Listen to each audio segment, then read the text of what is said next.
Fost il-miri ewlenin fil-baġit tas-sena d-dieħla, il-Gvern se jindirizza l-infrastruttura biex tonqos il-konġestjoni fit-toroq.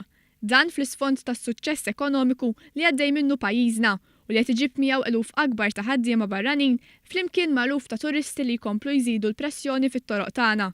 Għal dan il-għan se titwaqqaf aġenzija responsabbli mill-infrastruttura tat-toroq li tfid ma' Transport Malta se tippjana, tmexxi u timplementa l-iżvilupp u t-titjib tat-toroq f'pajjiżna bħala parti minn strateġija fuq medda ta' 7 snin. Waqt li se jissok tax-xogħol li beda fl-aħħar xhur u pjanat xogħol ta' twessieħ mill-pont tal-Mistra sal-Junction ta' Selmun u fi triq il-Buqana r-Rabat li tinkludu wkoll il-Junction ta' Witilqlejja.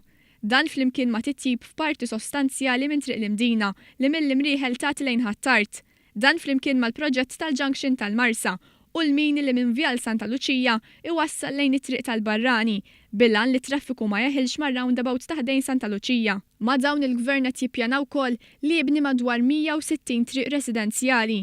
Fuq pjan ta' xogħlijiet mifrux fuq sentej, tħabbar ukoll li se jiġu modernizzati il-mini ta' Santa Venera, Taħal Kirkop u Regional Road, b'titjib maġġuri bidwal aħjar u sistemi li jgħinu fis-sigurtà. Dwar it-trasport pubbliku, il-Gvern ħabbar li se jkun qed ikabbar is-servizz tal-ferin bejn il-portijiet waqt li se tkun qed titjib l-aċċessibilità tal-bus stops u investiment f'bus shelters ġodda biex jiġu mtejba għaż-żminijiet tal-lum.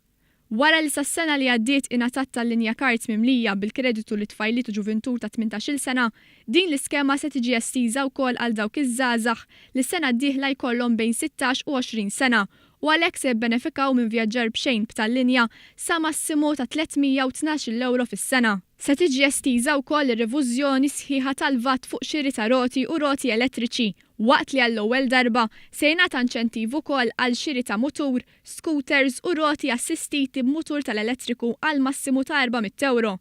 Fid-diskors tal-budget, il-Ministru Xikluna ħabbar ukoll għotja sa massimu ta' 10,000 euro vetturi magħrufa bħala Wheelchair Accessible Taxi li jkollhom faċilità li jkunu aċċessibbli għas-siġġijiet tar-roti.